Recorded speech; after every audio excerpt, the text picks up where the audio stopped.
BeckNX is a small VFX studio located in Copenhagen. We mainly work with commercials, but I've also done some TV shows for HBO and some feature films for the Scandinavian markets.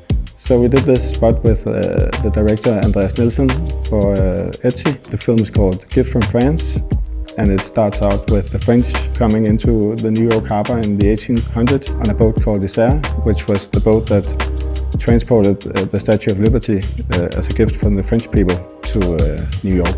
And then the mayor of New York obviously has to find out what he should regift the French people. And we all know that French people love cheese, so he decides to send back a platter of cheese. That's a very silly and fun spot.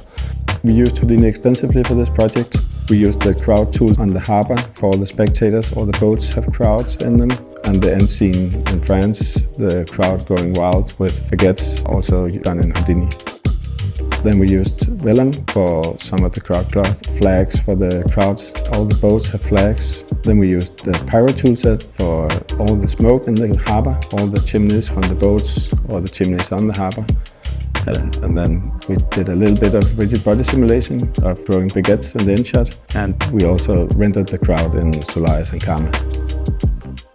One of the things that was nice about this project was that we had the opportunity to create our own crowd agent from scratch. We have both a female and a male crowd agent, as you would have, but we also did body type variations. So we have skinny, fat and normal body types of both male and female agents. And we had a lot of custom wardrobe because everything was in the 1800s. So we had a lot of long dresses, and Houdini helped us solve all those issues. We did the spot for BKW that tells the story that we may one day live on Mars. The spot opens on Mars, where the Curiosity rover drives around on the desolated planet, getting caught in this huge sandstorm, which causes it to shut down for the night.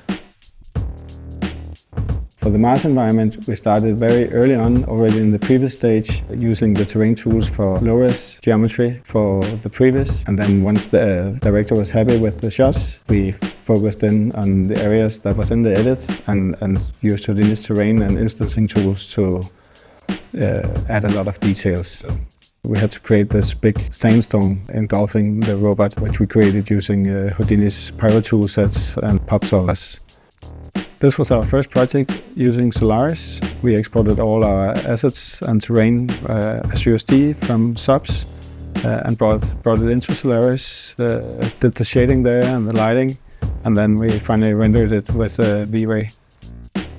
So these are two of our most recent projects that we're extremely proud of, and we look forward to what comes next in Houdini.